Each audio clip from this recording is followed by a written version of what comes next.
আসসালামু আলাইকুম প্রিয় দর্শক, ডক্টর ইউনূস যুক্তরাষ্ট্রে গিয়েছেন জাতিসংঘের সাধারণ পরিষদে অংশ নিতে। ভাষণ দিয়েছেন উনি শুক্রবার দিন, এবং সেই ভাষণকে কেন্দ্র করে এর মধ্যে নানা ধরনের ঘটনা কিন্তু ঘটেছে। আমরা এর আগেও দেখেছি ওনার এই গমনকে কেন্দ্র করে, ওনার সঙ্গে পলিটিক্যাল লিডারদের যাওয়াকে কেন্দ্র করে, এবং সেটা ওখানে যাওয়ার পর নানা ধরনের অঘটন, হেনস্থা, এ সমস্তকে কেন্দ্র করে গত 2-3 দিন মিডিয়াতে, বিশেষ করে সোশ্যাল মিডিয়াতে নানা ধরনের বক্তব্য প্রচারিত হয়েছে। সেই বক্তব্যগুলো আমার কাছে পার্সোনালি খুব একটা আমি এনজয় করিনি। এটা আমার কাছে ভালো লাগেনি যে ডক্টর ইউনূস ভালো মন্দ যাই হোক, উনি তো আমাদের দেশের একজন প্রতিনিধি, তাকে নিয়ে এগুলি কেন হবে? এবং উনি বা কেন পলিটিক্যাল লিডারদেরকে ওনার মানব ঢাল বানিয়ে নিয়ে যাবেন, এবং এদের নিয়ে যে উনি কি কাজটা করেছেন, ওনার কি খুব প্রয়োজন ছিল এই পলিটিক্যাল লিডারদের ওনার সঙ্গে নেওয়ার? সেগুলো গেল, কিন্তু তার চূড়ান্ত একটা পরিণতি আমরা দেখলাম শুক্রবার দিন 26 তারিখে যুক্তরাষ্ট্রের সময়ের। সেখানে যুক্তরাষ্ট্রের এই যে অবস্থিত যে ইউএন যে অফিসটা আছে, জাতিসংঘের যে অফিসটা, তার সামনে আওয়ামী লীগ এবং বিএনপি দুই দলের বিক্ষোভ মিছিল, বিক্ষোভ অবস্থান, স্লোগান, পরস্পর বিরোধী স্লোগান, এক ভয়ঙ্কর অবস্থা। এটা কেন, কি প্রয়োজনে? দেখুন, নিউ ইয়র্ক পুলিশ সেখানে 3টা বিক্ষোভ সমাবেশের অনুমতি দিয়েছিল শুক্রবার দিন। সেই 3টার মধ্যে একটা হলো গাজায় যে ফিলিস্তিনিদের হত্যা করা হচ্ছে তার প্রতিবাদে বিভিন্ন দেশের মানুষের সমন্বয়ে একটা বিক্ষোভ। এটা কিন্তু কেবল প্যালেস্টাইনই না, অন্যান্য দেশের লোকজন এখানে এসেছিল। তারা মানবতাবাদী মানুষ, এবং তারা মানবতার বিরোধী যে হত্যাযোগ্য তার বিরোধিতা করে এখানে অবস্থান নিয়েছে।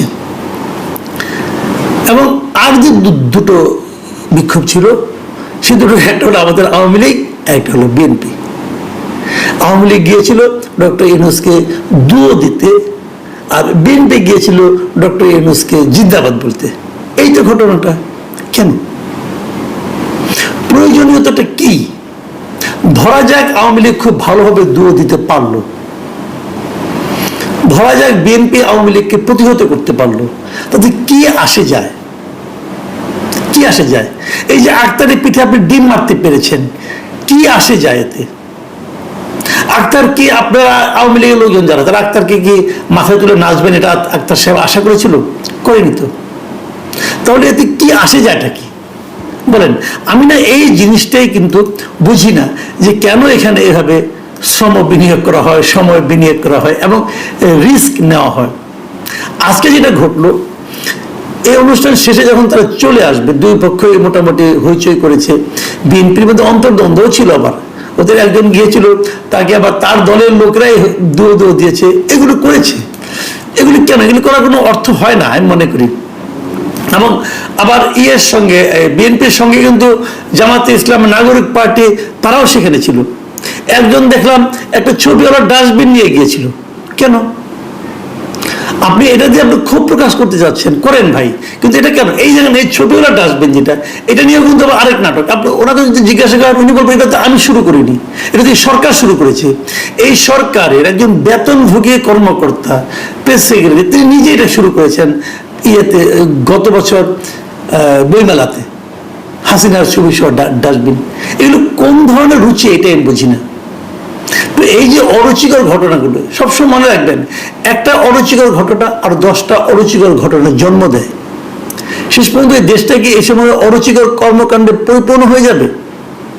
আমি এই বিষয়গুলো আসলে আমার কাছে ক্লিয়ার না। আজকে সকাল থেকে সোশ্যাল মিডিয়ায় একটা ছবি আমি দেখছি, অনেকে দেখছে, ছবিটা আপনারাও দেখেন, আপনারা দেখেছেন, তো আপনাকে দেখাচ্ছি ছবিটা দেখেন আপনারা। এখানে দুটো ছবি পাশাপাশি দেওয়া হয়েছে। একটা হলো ডক্টর ইউনূস কে ওখানে রিসিপশনে ডক্টর ইউনূস তার মেয়েকে নিয়ে গিয়েছেন, ডোনাল্ড ট্রাম্প এবং তার স্ত্রী মেলানিয়া ট্রাম্পের সঙ্গে পাশাপাশি দাঁড়িয়ে ছবি তুলেছেন।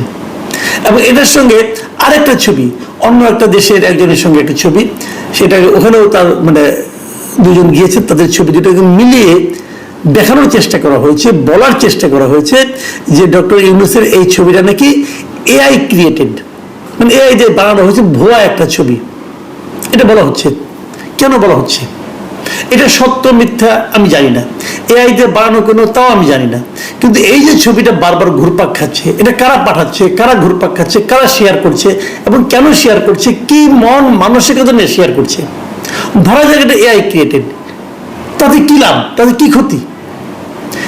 মানে ডক্টর ইউনূস কি নিজের ইমেজকে পুনরুদ্ধারের চেষ্টা করছেন?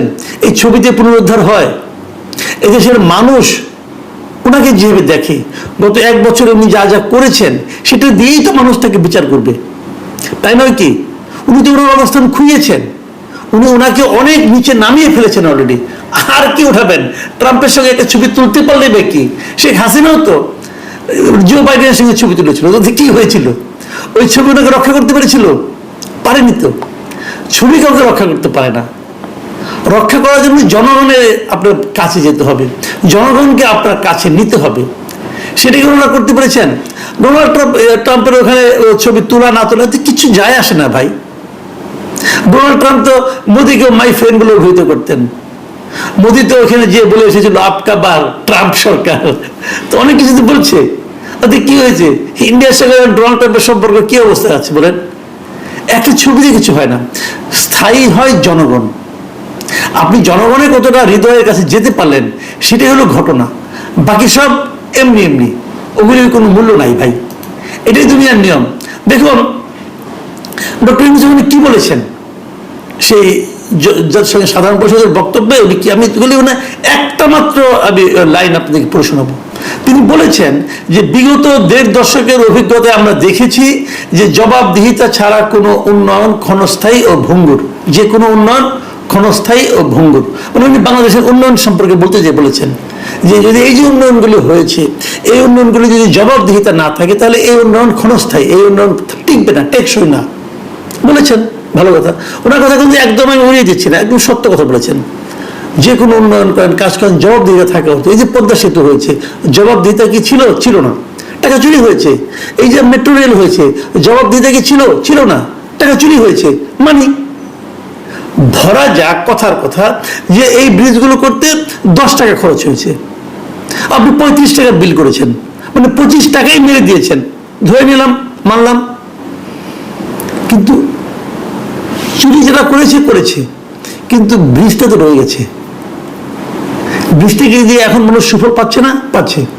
আপনি যদি এরকম আরেকটা ব্রিজ করে প্রমাণ করতে পারতেন যে কম খরচে ব্রিজ করা যায়, দেখো আমি করিয়ে দিলাম, অথবা একটা কম খরচে একটা কাজ করা শুরু করে দিতে পারতেন, করে দেখাতে পারতেন, এই দেখেন এত টাকা খরচ করেছে, 35 টাকা খরচ করে ব্রিজ বানিয়েছে, আমি 15 টাকা খরচ করে ব্রিজ বানিয়ে দিলাম, অথবা 10 টাকা খরচ করে ব্রিজ বানিয়ে দিলাম, অথবা কাজটা শুরু করে দিলাম।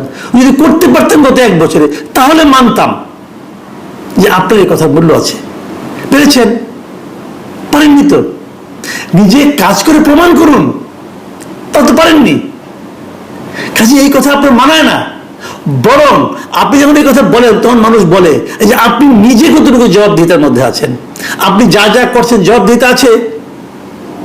এই যে আপনি পোর্ট দিয়ে দিচ্ছে বিদেশিদের কাছে, জবাবদিহিতা আছে। কার কাছে জবাবদিহি করেছেন? আপনি কোন টেন্ডারের মাধ্যমে একটা পার্টিকে আপনি ঠিক করেছেন, আপনার পছন্দ হয়েছে একটা পার্টিকে, তাকে দিয়ে দিয়েছেন। আপনি বলছেন এরা সব খুব ভালো অপারেট করে। ভালো অপারেট আর কেউ করে না। সারা দুনিয়ার সব পোর্টকে এই একটা কোম্পানি করে। একটা বেসরকারি কোম্পানিকে আপনি একটা পোর্ট দিয়ে দিলেন, কিসের উপর ভিত্তি করে দিলেন? কার কাছে জব দিয়ে করেছেন? আপনি করেননি। মানবিক করিডোর দিচ্ছেন, কার কাছে জব দিয়ে করেছেন? আপনি করেননি। করেছেন সেন্ট মার্টিন বন্ধ করে দিয়েছেন, কার কাছে জব দিয়ে করেছেন? কারো কাছে করেননি। নিজের 666 কোটি টাকা কর আপনার বিরুদ্ধে হাইকোর্টের রায় হয়েছে, সেটা আপনি বাতিল করে দিয়েছেন।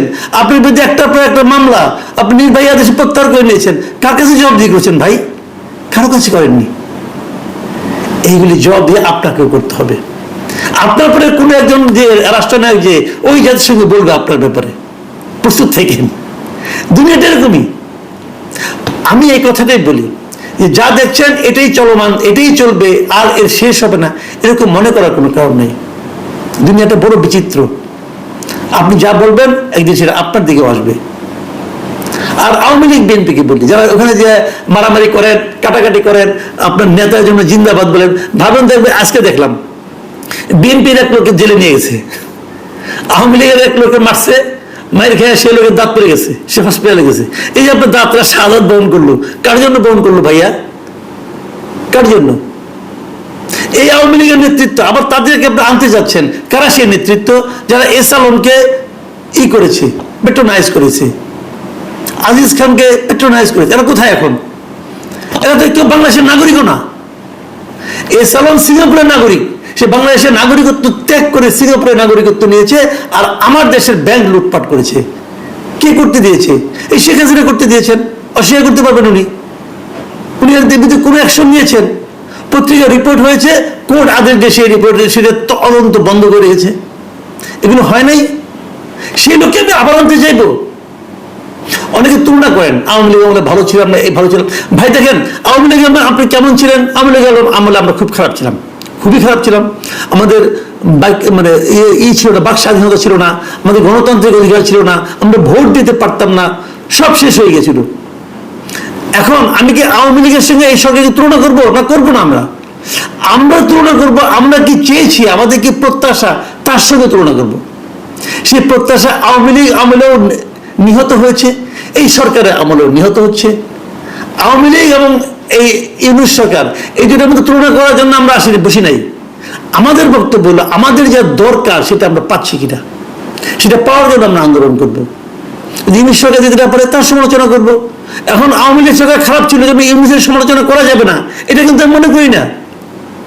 আগামীতে যে সরকার আসবে, তারা যদি আমাদের চাহিদা মেটাতে না পারে, তারাও সমালোচনা করবো। তখন লোকে বলবে, ভাই আপনারা তো সবারই সমালোচনা করেন। হ্যাঁ, সবারই সমালোচনা করবো। যতদিন পর্যন্ত আমাদের প্রাপ্যটা আদায় না হবে, ততদিন পর্যন্ত প্রস্তুত করতে হবে। যতদিন পর্যন্ত আমরা যা চাই, মিনিমাম যে চাহিদা আমাদের, সেই চাহিদা আদায় না হবে, ততক্ষণ পর্যন্ত আমরা ক্ষমতাকে, রাষ্ট্রকে, সরকারকে প্রশ্ন করবো। সরকারে কে আছে আমি দেখার দরকার নাই। আওয়ামী লীগ, বিএনপি না ইউনূস না কে, আমার জানার কোনো দরকার নাই। আমার কথা হলো, ওখানে যেই বসে থাকুন, তার দায়িত্ব আমাদের সেবা করা। সেবা করতে না পারলে চলে যান, বিশেষ কোনো পীড়িত্ব নাই, তাই না? প্রিয় দর্শক, এখন এই পর্যন্তই। আল্লাহ হাফেজ।